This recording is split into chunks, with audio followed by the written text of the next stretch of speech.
I really loved to sketch and draw. I especially loved fashion design, and I would do this every single day. I was obsessed with fashion. I would take home all of the fashion magazines, and I would look at all of the beautiful models and photo shoots, and it would transport me to a completely different world and completely different reality.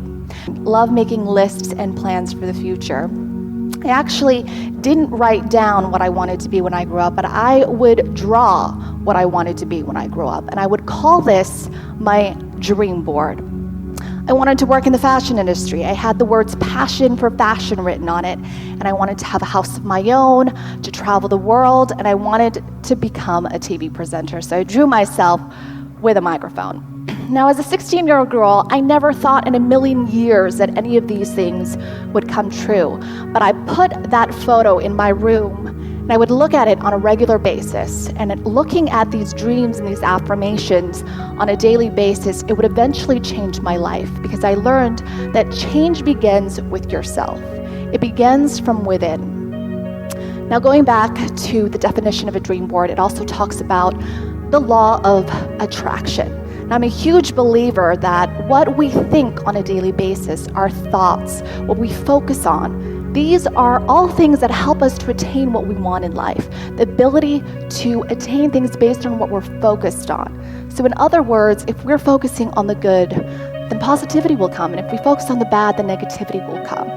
Because the law of attraction is one of the most powerful laws in the universe, because it is happening every single day. It's happening every single second. It is happening right now. We are all in control in creating our realities with each and every single one of our thoughts, which, in other words, either consciously or subconsciously, we are all creating our futures with each and every single one of our thoughts. Now, please keep that in mind. Keep in mind the power of visualization and the power of the law of attraction. Now, this is what I had in mind when I was 16 years old. I wanted to work in the TV industry. I wanted to have a house of my own, travel the world, and I wanted to work in the fashion industry. And so I let this vision just guide me in my life and in my career. And so I decided to study broadcasting journalism, in the hopes that maybe one day I would become a writer and work in the fashion media industry and hopefully become a TV host like I've always wanted. So that's exactly what I did.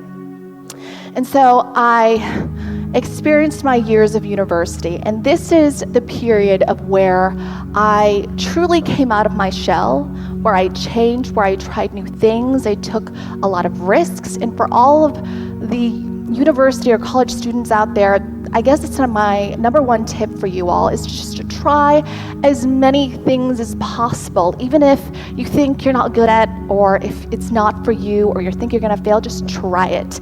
Because you never know what you're gonna like, what you're gonna dislike, and this is the time for you to just try new things.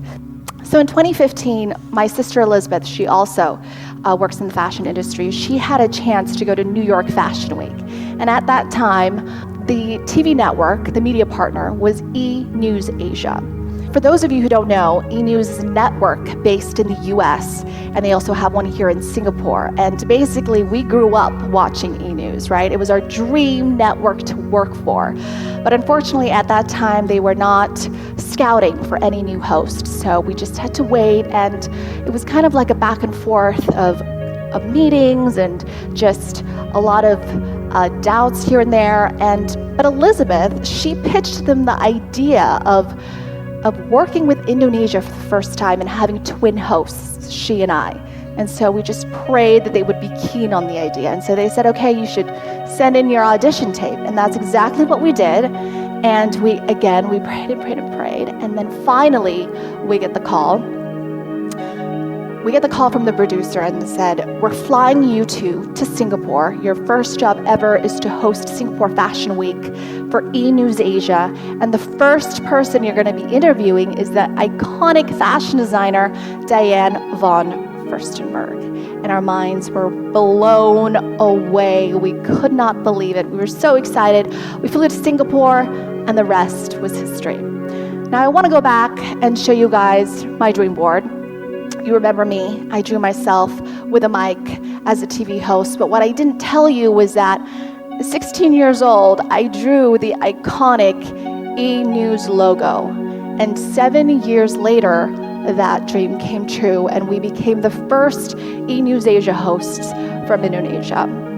And then finally, last year, after a lot of hard work and saving up and praying, we bought our first home. Now, these are all just examples. No matter how big or small your dreams are, it doesn't matter. As long as you believe in it, as long as you believe in yourself and that you work hard until that dream becomes a reality.